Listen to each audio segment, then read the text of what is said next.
Very good morning. कैसे हो बच्चों?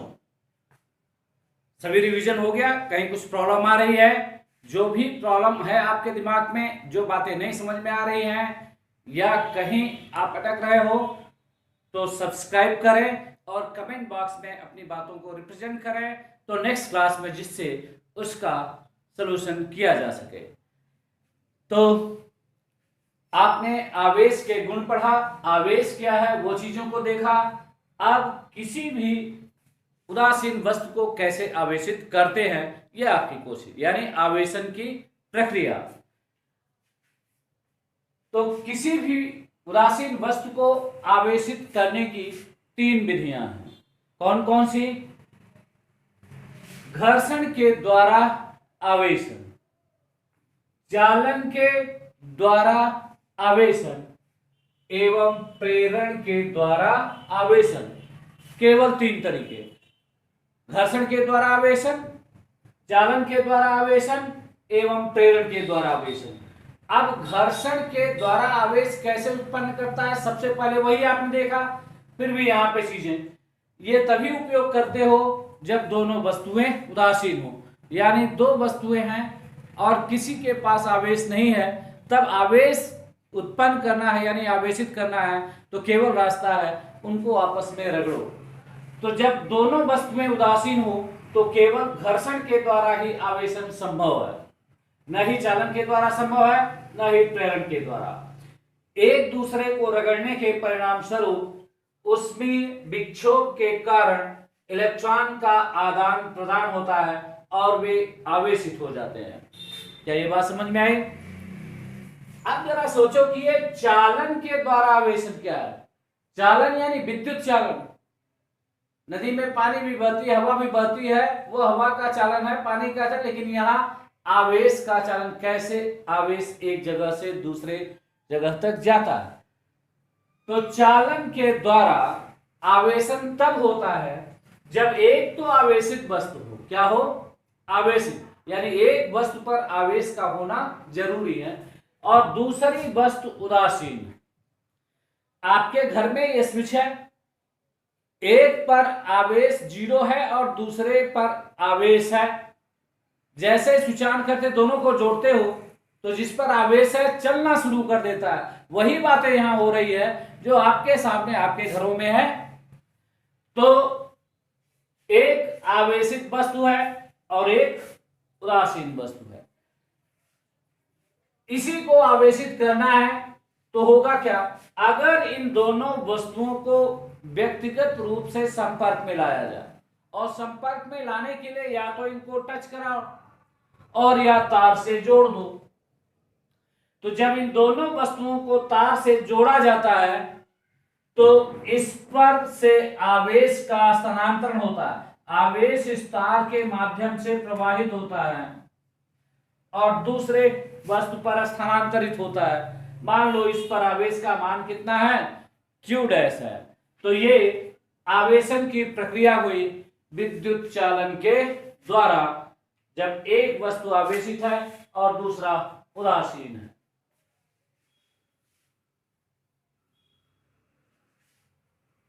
अब तीसरी प्रक्रिया है प्रेरण के द्वारा। दोनों में केवल इस बात का फर्क है कि चालन में उदासीन और आवेशित वस्तु को एक तार से जोड़ते हैं यानी व्यक्तिगत संपर्क में लाते हैं। लेकिन प्रेरण, जैसा आप जानते हो, प्रेरणा के द्वारा आप किसी बच्चे को ही कुछ कहना तो 2 रास्ते हैं, या तो थप्पड़ मार के उसे सुधार दो और ये आंखें दिखा के डरा दो, सुधार दो। तो थप्पड़ मारना यानी वो चालन जैसा है, व्यक्तिगत संपर्क कर रहे हैं, जबकि प्रेरण में बिना व्यक्तिगत संपर्क में आए हुए। अब प्रेरण के द्वारा आवेशन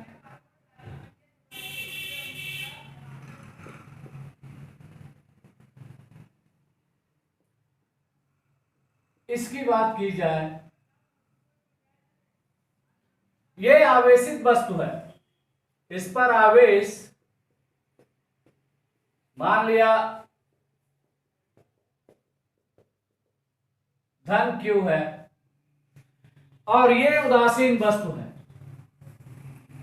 इसे आवेशित करना है।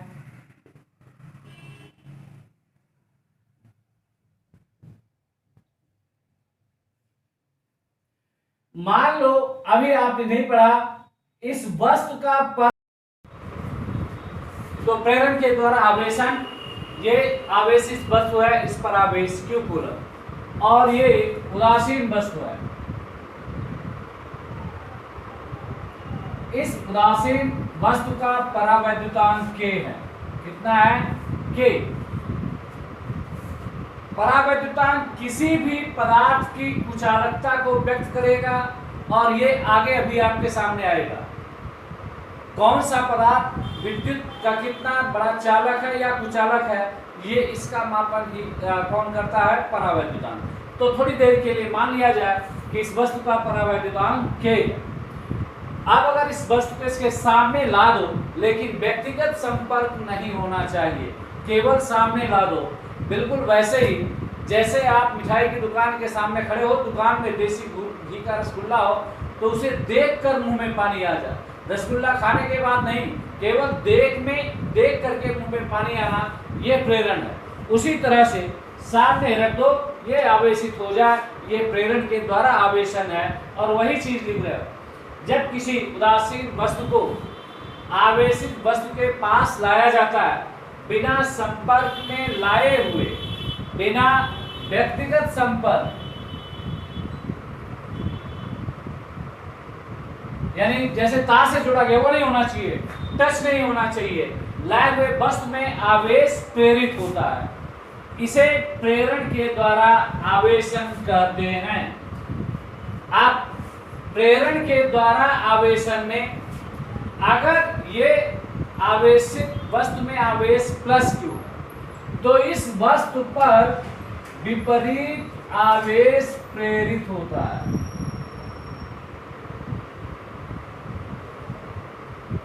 सामने वाली सतह, इस वस्तु में आवेश तो वही रहता है। अब जैसे ये आवेश था और इधर धन आवेश है, तो आवेश के गुण में आपने पढ़ा कि धन आवेश को प्रतिकर्षित करता है और ऋण आवेश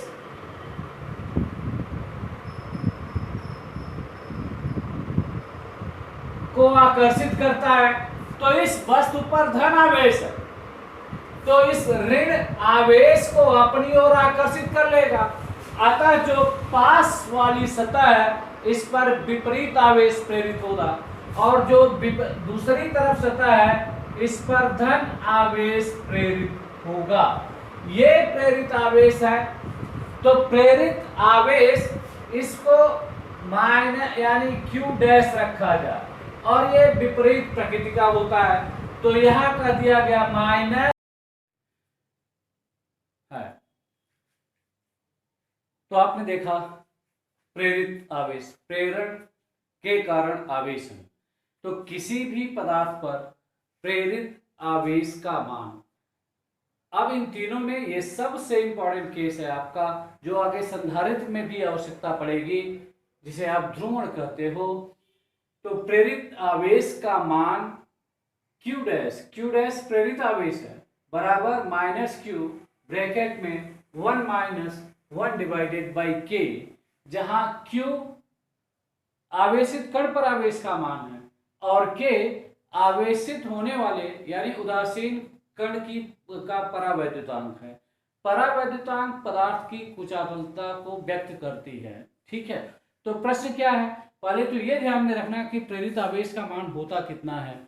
तो ये विपरीत प्रकृति क्या होता है, माइनस साइन ये व्यक्त कर रहा है, और कितना आवेश प्रेरित होगा ये उस पदार्थ का परावैद्युतांक तय करता है।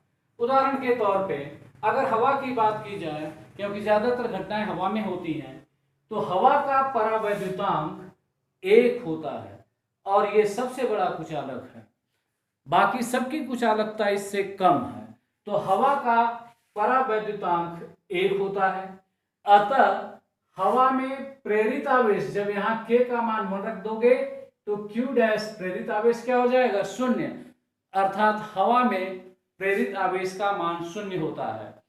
अब देखो सबके घर में ये वायर है, स्विच है और आवेश उसके ऊपर है, बिजली के खंभे गड़े हुए हैं, तार एक दुनिया से दूसरी दुनिया की तरफ जा ही रहा है। लेकिन अगर आवेश का प्रेरण होता हवा में तो तार से आवेश चल के खुद का हालचाल पूछने चला आता और कोई भी सरवाइव नहीं करता। तो ये ध्यान है कि हवा में प्रेरित आवेश नहीं है होता, लेकिन इसका मतलब ये नहीं है कि प्रेरित नहीं हो सकता। बरसात में बिजली भी गिरती है, आगे हम लोग देखेंगे उसको, वो आवेश के क्षय का बिहेवियर है। अब आप दूसरी चीज, सभी तार धातुओं से बने होते हैं, धातु कई जगह उपयोग करते हैं, तो सभी धातुओं का परावैद्युतांक कितना होता है, अनंत। धातुएं चालक हैं इसलिए परावैद्युतांक अनंत, यानी इसकी कुचालकता न के बराबर है। तो कुचालकता हवा की 1 है और परावैद्युतांक यानी कुचालकता धातुओं का अनंत है। तो धातुओं में प्रेरित आवेश का मान जब यहां अनंत रख दोगे तो -q के बराबर होगा। अर्थात अधिकतम प्रेरण किसमें होता है, धातुओं में। और कितना होता है, जितना आवेशित करने का कण पर है आवेश, लेकिन प्रकृति क्या होगी, विपरीत। तो इसलिए प्रेरित आवेश का मान न भूलें, फिर से आपके सामने आएगा। अब इससे पहले कि आगे बढ़ें, आप ये जान लें कि आवेश के मात्रक क्या क्या होते हैं और हर जगह किन किन चीजों की जरूरत पड़ेगी। ऐसा नहीं कि इसलिए सभी मात्रक एक जगह आपको रखना होगा। अब 11th में आपने पढ़ा एमकेएस पद्धति और सीजीएस पद्धति। एमकेएस क्या है, मीटर किलोग्राम सेकेंड पद्धति। इस पद्धति में आवेश का मात्रक कूलम होता है। ये कहां से लिया गया है, जब धारा विद्युत पढ़ोगे तो सामने आएगा, Q बराबर I इंटू टी। I का मात्रक धारा है, इसका मात्रक एम्पियर होता है, समय सेकेंड। 1 एम्पियर 1 सेकेंड को ही 1 कूलाम करते हैं। क्या कहा जाता है, 1 कूलाम, जो आवेश का मान है। अब इसी चीज को अगर सेंटीमीटर ग्राम सेकेंड सीजीएस पद्धति में कहोगे, ये था एमकेएस। तो सीजीएस पद्धति में आवेश का मात्रक स्थैतिक कूलाम होता है और 1 कूलम में 3 इंटू 10⁹ स्थैतिक कूलम होता है। तो किसी भी मात्रक में आवेश का मान दिया जा सकता है। अब 12th में ये 2 मात्रक और भी आपको ध्यान में सामने आएंगे। एक को आप कहते हो स्थिर विद्युत मात्रक यानी ESU, इलेक्ट्रोस्टैटिक यूनिट। ये सीजीएस मात्रक ही है, जो स्थैतिक कूलम है वही सीजीएस मात्रक है, वही स्थिर विद्युत मात्रक भी है। और वैज्ञानिक के नाम पर स्थैतिक कूलम को ही फ्रैंकलिन कहा जाता है। सिंबल इसका FR, small f small r, Franklin. ये सीजीएस यूनिट है मात्रक का। और पूछा गया प्रश्न है 4 ऑप्शन में कि सीजीएस मात्रक इलेक्ट्रोस्टैटिक यूनिट क्या है आवेश का, तो आप स्थैतिक कूलम होता तो उसे चूज नहीं है तो फ्रैंकलिन। इसलिए ध्यान रखना होगा कि स्थैतिक कूलम फ्रैंकलिन के द्वारा दिया गया और उसी को आप फ्रैंकलिन भी कहते हो। ठीक, विद्युत चुंबकीय मात्रक शॉर्ट में कहते हो EMU, इलेक्ट्रोमैग्नेटिक यूनिट। इसमें मात्रक एब्सोल्यूट कूलम होता है, शॉर्ट में अब कूलम लिखा रहता है ABCOULOMB। परम कूलम, एब्सोल्यूट कूलम का मतलब है परम कूलम। ये एमकेएस मात्रक से बड़ा होता है। 1 एब्सोल्यूट कूलम बराबर 10 कूलम, 10 गुना बड़ा होता है। और ये भी पूछा गया क्वेश्चन कि 1 कूलम में कितने परम कूलम होते हैं, तो 10 परम कूलम होते हैं। ठीक है, फिर प्रायोगिक इकाई, जिस तरह से 11th में आपने द्रव्यमान के लिए, समय के लिए और दूरी के लिए प्रायोगिक मात्रक यूज किया, क्योंकि ये दोनों मात्रक सब जगह प्रयोग के लिए उपयुक्त नहीं होते। तो आवेश का भी क्या कोई प्रायोगिक मात्रक है? तो यस, आयोग का प्रायोगिक मात्रक का इकाई है एम्पियर आवर, यानी एम्पियर घंटे। तो वहां समय 1 सेकेंड की जगह 1 घंटे रख दो, तो जितना आवेश प्रवाह होगा वही 1 एम्पियर आवर होगा। तो जो मार्केट में बैटरी है और यहाँ सब जगह आवेश का मात्रक एम्पियर आवर में लिखा रहता है, तो 1 AH 1 एम्पियर आवर बराबर 3600 कूलम। और सबसे बड़ा आवेश का मात्रक, ये आपका पूछा गया क्वेश्चन है, फैरड। फैरड ये केमिस्ट्री में भी पढ़ते हो, तो फैरड को नहीं भूलना। 1 फैरड बराबर 96,500 कूलम, और ये आवेश का सबसे बड़ा मात्रक है। तो ये बात समझ में आई। यहां ज्यादातर चीजें मेमोरी बेस्ड हैं, और ये प्रेरित आवेश किसी भी सूरत में नहीं भूलना चाहिए।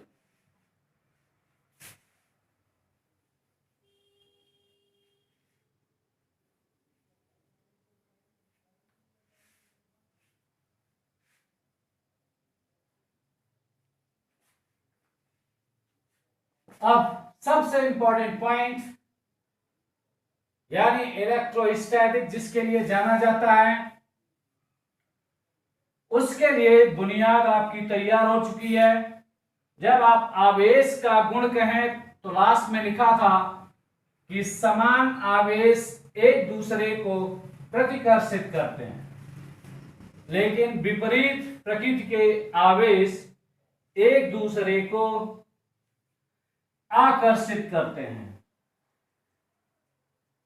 गुरुत्वाकर्षण में, जिसे Newton's law of gravitation, Newton के गुरुत्वाकर्षण का नियम पढ़ा, वही यहां पे कूलॉम के नियम से जाना जाता है। तो कूलॉम के नियम पर आने से पहले एक छोटी सी बात, गुरुत्वाकर्षण में अगर आपसे पूछा जाए कि बिंदु द्रव्यमान क्या होता है, और यहां आपका प्रश्न होगा कि बिंदु आवेश क्या है।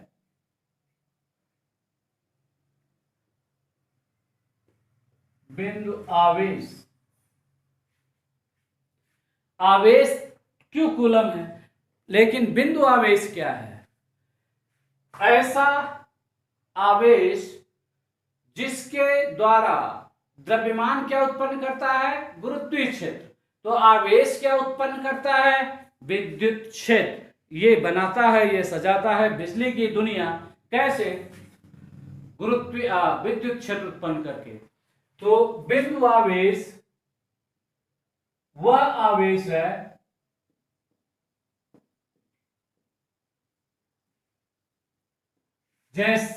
जिसके द्वारा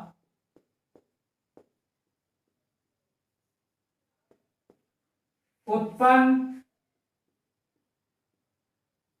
विद्युत क्षेत्र, क्या कहेंगे आप? विद्युत क्षेत्र गोलीय आकार का होता है। कैसा होता है? गोलीय आकार का होता है।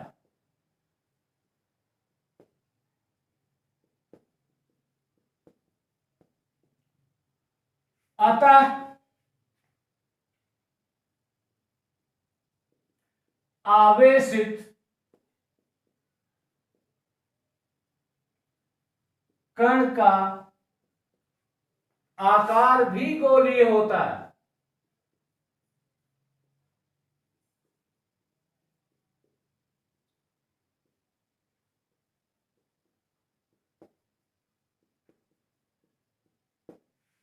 अब जैसे मान लीजिए ये कण है, आवेशित कण, आवेश क्यों कूलम, ये बिंदु आवेश है या नहीं है, इसका पता कैसे चलेगा?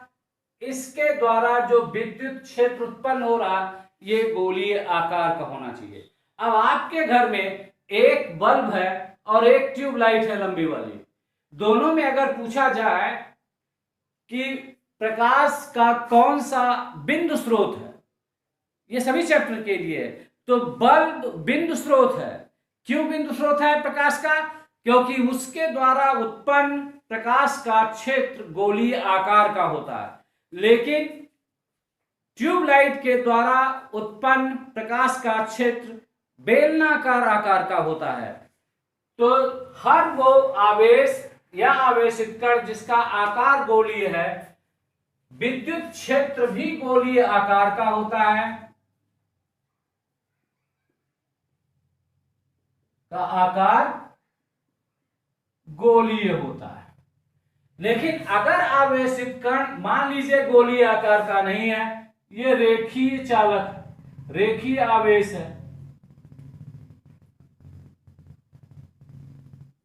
अब इसका विद्युत क्षेत्र कैसा होगा? तो जैसे आप ट्यूबलाइट देखते हो ये बेलनाकार होगा। अब विद्युत क्षेत्र बेलन के आकार का है, तो ये गोलीय आकार का नहीं है बल्कि कैसा है? बेलनाकार। तो ये बिंदु आवेश नहीं है, ये रेखीय आवेश है।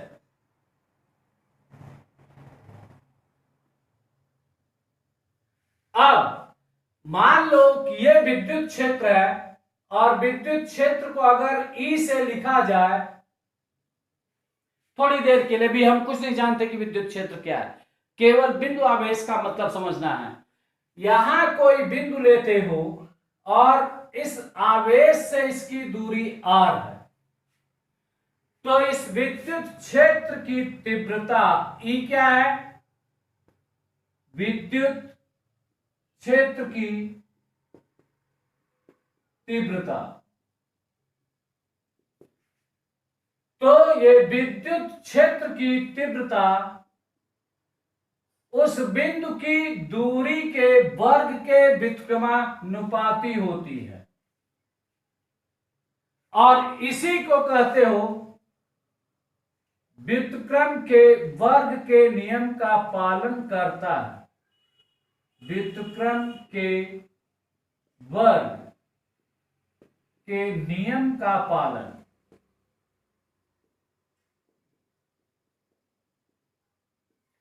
केवल वही आवेश करता है जिसका विद्युत क्षेत्र गोलीय आकार का है। अब अगर ये रेखीय आवेश हो जाए तो यही विद्युत क्षेत्र व्युत्क्रम के वर्ग के नियम का पालन नहीं करता, ये दूरी के एक घात के व्युत्क्रमानुपाती होता है। यही चीज आपको गुरुत्वाकर्षण में, अगर रॉड है तो गुरुत्वीय क्षेत्र दूरी के एक घात के व्युत्क्रमानुपाती होगा, लेकिन अगर पृथ्वी बिंदु द्रव्यमान है, क्योंकि वो व्युत्क्रम के वर्ग के नियम का पालन करता है। अब पृथ्वी बिंदु आवेश भी है, अगर पृथ्वी द्रव्यमान के कारण गुरुत्वीय क्षेत्र पैदा करती है तो आवेश के कारण विद्युत क्षेत्र भी पैदा करेगा। अतः यहां आप कह सकते हो पृथ्वी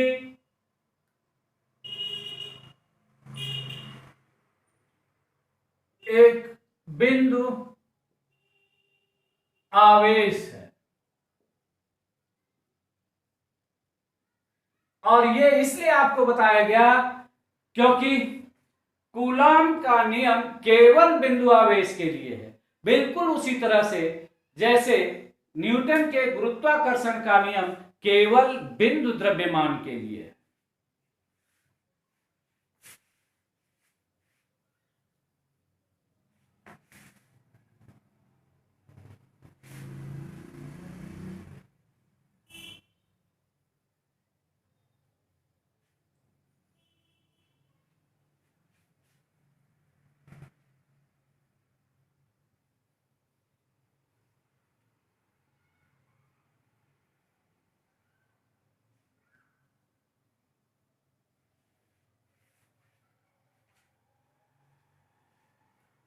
तो अब देखा जाए कूलम्स लॉ क्या है, यानी कूलॉम का नियम क्या है।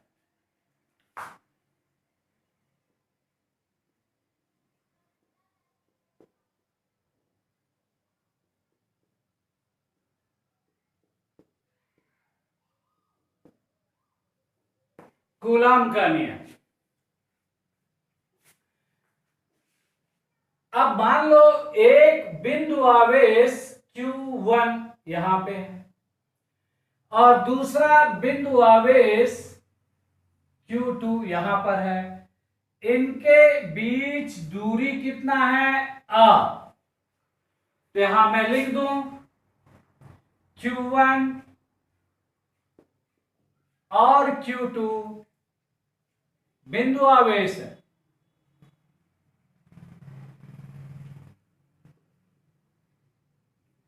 और R दोनों आवेश के बीच, दोनों बिंदु आवेश के बीच दूरी।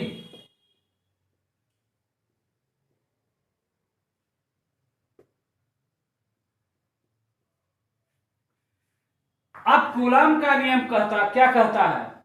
आप जानते हो आवेश का गुण कि समान आवेश एक दूसरे को प्रतिकर्षित करते हैं, लेकिन विपरीत आवेश एक दूसरे को आकर्षित करते हैं। तो यदि हवा में, अब गुरुत्वाकर्षण में माध्यम नहीं दिया गया, यहां माध्यम देना जरूरी है। हर माध्यम के लिए बल अलग अलग होता है। जी, जैसे जी का मान हर माध्यम के लिए वहां समान होता है, वैसे यहां भी आगे आपके पास क्वांटिटी आएगी, लेकिन उसका मान हर माध्यम के लिए अलग अलग होगा। तो यदि हवा में दो बिंदु आवेश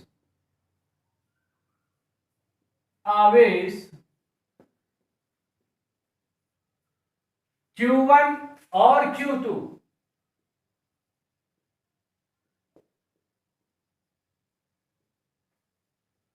r दूरी पर स्थित है,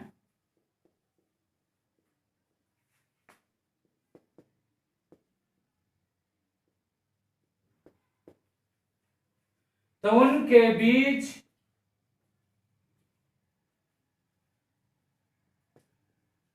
आरोपित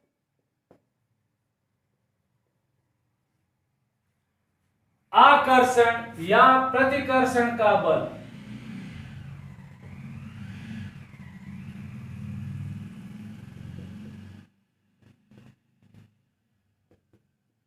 आकर्षण या प्रतिकर्षण का बल, तो ये बल को अगर F से लिखा जाए तो ये बल दोनों कणों पर आवेश के मान के गुणनफल के समानुपाती होता है, यानी F समानुपाती है Q1 इंटू Q2। और दूसरा व्युत्क्रम के वर्ग का नियम, जो बिंदु आवेश जिसका पालन करता है। दूसरा, ये उनके बीच दूरी के वर्ग के व्युत्क्रमानुपाती होता है, तो यानी F समानुपाती हो गया Q1 into Q2 divided by R square. अब इस समानुपाती चिन्ह को हटाओ तो बराबर 1 divided by 4 pi epsilon not into Q1 Q2 divided by R square. ये दो आवेश के बीच लगने वाला बल है, जहां 4 पाई कांस्टेंट है और ये एप्सिलॉन नॉट, ये 0 लगा दिया तो नॉट, और ये है क्या? हवा की विद्युतशीलता, हवा की। तो ये विद्युतशीलता हर माध्यम की अलग अलग होती है, और इसे कहा क्या जाता है? एप्सिलॉन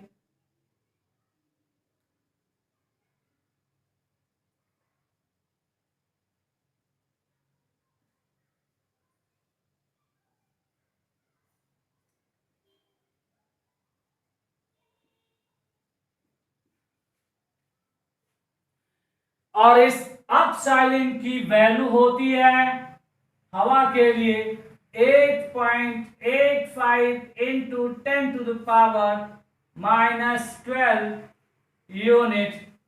अभी आप देखेंगे तो गुरुत्वाकर्षण का बल F बराबर 1 divided by 4 pi epsilon not Q1 into Q2 divided by R square. आप ये कन्वेंशनल फॉर्म में है, परंपरागत रूप में है,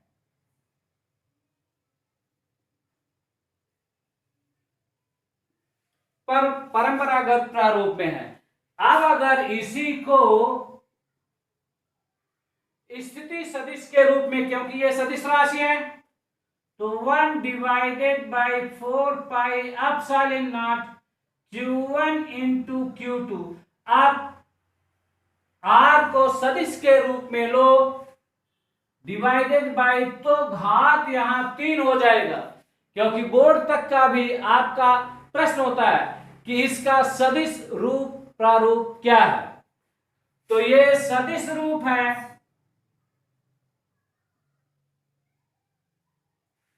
अब अगर एकांक सदिश के रूप में व्यक्त किया जाए तो 1 divided by 4 pi epsilon not Q1 Q2 divided by R square into R cap, तो ये है एकांक सदिश के रूप में। तो कूलाम का नियम बिंदु आवेश के लिए है, और इस नियम के अनुसार जो नहीं भूलना है कि दो आवेशों के बीच लगने वाला आकर्षण या प्रतिकर्षण का बल आवेश के गुणनफल के समानुपाती होता है, और उनके बीच दूरी के वर्ग के व्युत्क्रमानुपाती होता है। 1 divided by 4 pi epsilon, epsilon क्या है? हवा की विद्युतशीलता है, और हवा की विद्युतशीलता कितनी होती है? 8.85 into 10 to the power -12 unit. ठीक है, तो इसने दिया। अब ये जो बल है इसे आप कूलाम के नियम से लगने वाला बल, और ये विद्युत चुंबकीय बल है। कौन सा बल है ये? विद्युत चुंबकीय बल है। तो 11th की फिजिक्स में आपने 4 तरह के फंडामेंटल फोर्स को पढ़ा।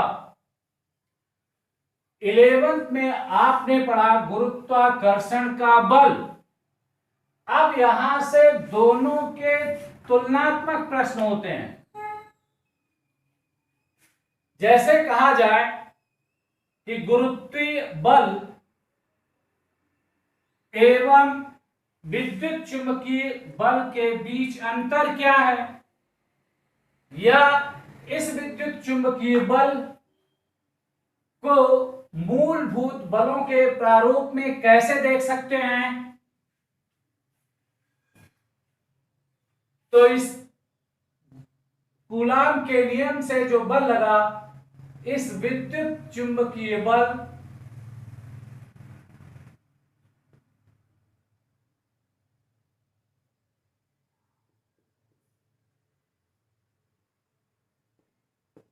ये कहें, और या स्थिर आवेश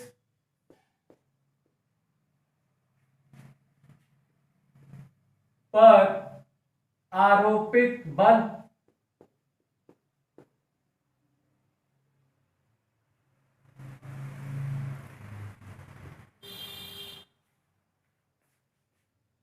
या ये कहा जाए स्थिर विद्युत बल कूलाम के नियम से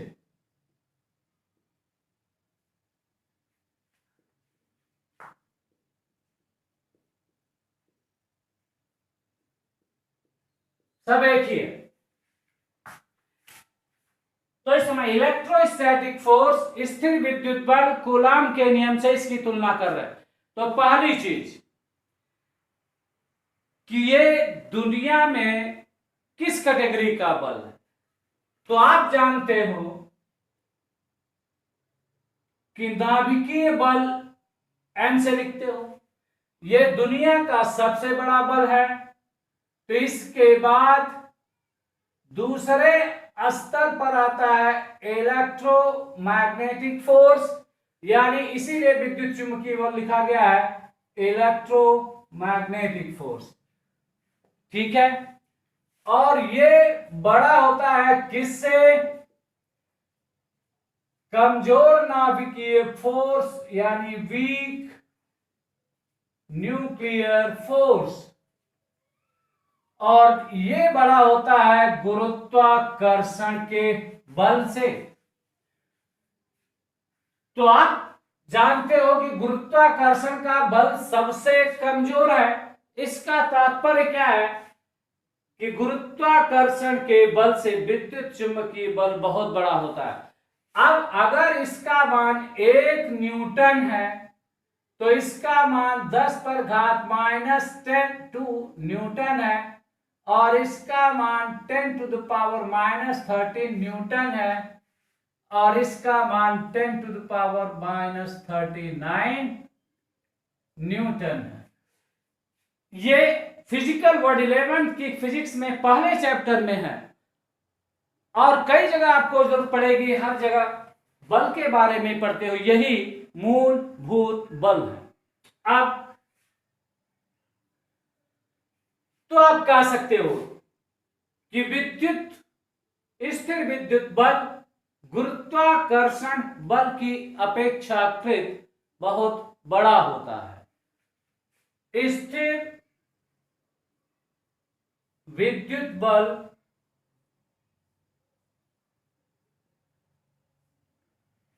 गुरुत्वाकर्षण के बल से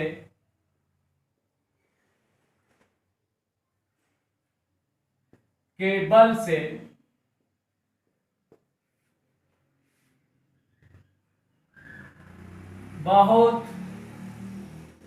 बड़ा होता है। थोड़ा नहीं, बहुत बड़ा होता है। और उदाहरण के तौर पे ये आपके हर एग्जाम का क्वेश्चन है कि अगर 2 इलेक्ट्रॉन लिए जाएं, मान लो इधर एक इलेक्ट्रॉन ये है और दूसरा इलेक्ट्रॉन ये है, और इन दोनों के बीच दूरी r है, तो इलेक्ट्रॉन पर आवेश भी है और इसका द्रव्यमान भी है। तो गुरुत्वाकर्षण का बल कितना होगा और विद्युत बल कितना होगा, और दोनों का अनुपात क्या होगा? तो आप सीधे लिख सकते हो, स्थिर विद्युत बल अगर Fe से लिखा जाए और गुरुत्वाकर्षण बल को अगर Fg से लिखा जाए, तो इन दोनों का अनुपात होता है 10⁻42। यह आपका पूछा गया क्वेश्चन है, और यह इशारा काफी है ये बताने के लिए कि विद्युत बल गुरुत्वाकर्षण बल की अपेक्षा बहुत बड़ा होता है। अब अगर इलेक्ट्रॉन की जगह प्रोटॉन हो, ये किसके लिए है? केवल इलेक्ट्रॉन के लिए है, ये नहीं कि किसी के लिए फिट कर दे। अब अगर यहां प्रोटॉन लेते हो और ये कण प्रोटॉन है, इनके बीच दूरी r है, तो प्रोटॉन पर आवेश q है और इसका भी द्रव्यमान, ये मास ऑफ प्रोटॉन है कि मास ऑफ इलेक्ट्रॉन है। अब प्रोटॉन के लिए electrostatic force divided by gravitational force बराबर 10⁻36, और ये प्रोटॉन के लिए है। कुछ बात समझ में आई? तो यह इशारा आपको यह प्रदर्शित करता है कि विद्युत बल गुरुत्वाकर्षण बल के अपेक्षाकृत बहुत बड़ा होता है, और यह दूसरे नंबर का बल है। नाभिकीय बल से छोटा विद्युत चुंबकीय बल, उससे छोटा कमजोर नाभिकीय बल, और दुनिया का सबसे छोटा गुरुत्वाकर्षण का बल है।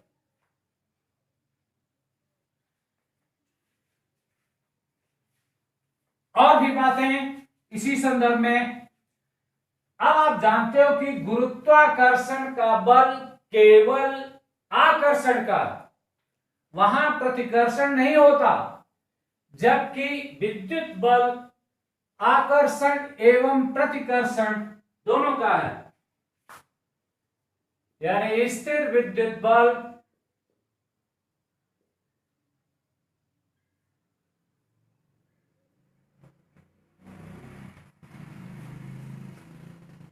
आकर्षण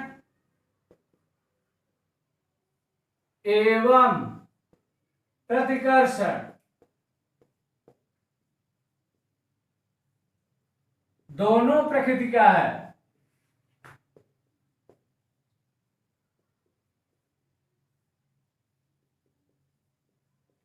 जबकि गुरुत्वाकर्षण का बल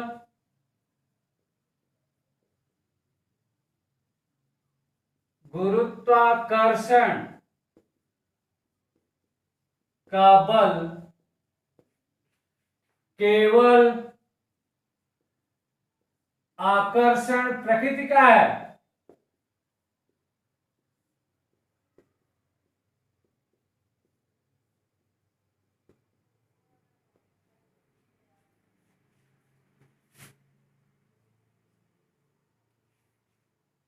अब दोनों ही केंद्रीय बल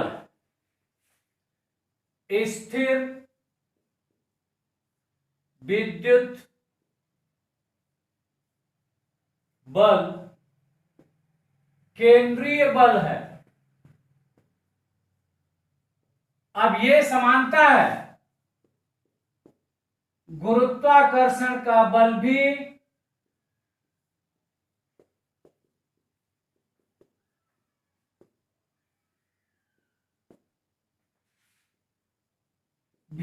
केंद्रीय बल है। ये दोनों में समानता, आपका बोर्ड का भी प्रश्न होता है कि दोनों बलों में क्या समानताएं हैं, क्या विभिन्नताएं हैं, यानी असमानताएं हैं। तो ये केंद्रीय बल हैं और दोनों ही, ये दोनों के बीच समानता है। उसी तरह से स्थिर विद्युत बल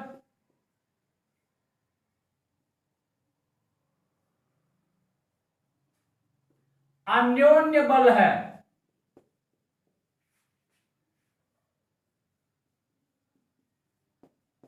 यानी म्यूचुअल फोर्स है।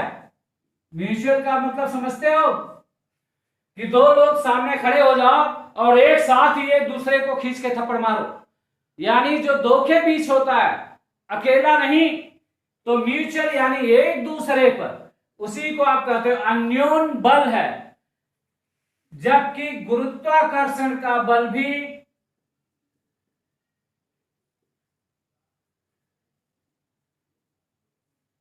गुरुत्वाकर्षण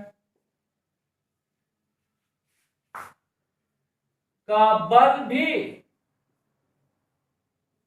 अन्योन्य बल है।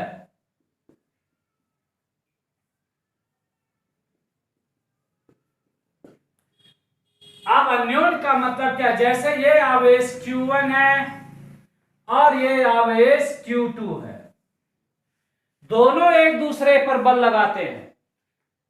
अब ये आवेश 1 है, ये आवेश 2 है, इनके बीच दूरी कितना है? r। अब अगर ये भी धनावेश है, ये भी धनावेश है, तो इनके बीच बल प्रतिकर्षण का होगा, और जब बल प्रतिकर्षण का होगा तो Q1 Q2 को प्रतिकर्षित करेगा दाहिनी ओर, तो Q2 Q1 को प्रतिकर्षित करेगा बाईं ओर। अब इधर बल F है तो इधर भी बल F है।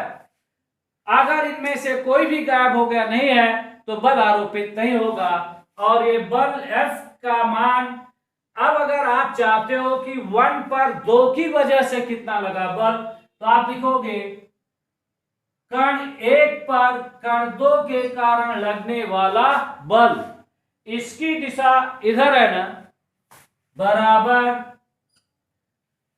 इस बल की दिशा इधर है, दोनों विपरीत दिशाओं में है, तो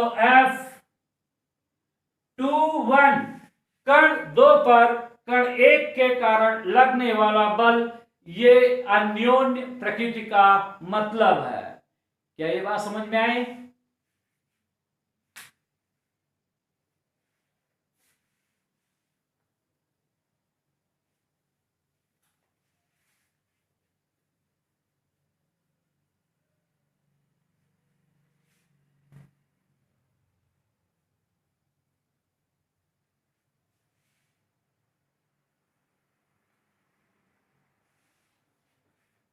ओके, सभी ध्यान से पढ़ें, सब्सक्राइब करें, कमेंट करें और आपके जो प्रॉब्लम हो कमेंट बॉक्स में भी लिखें।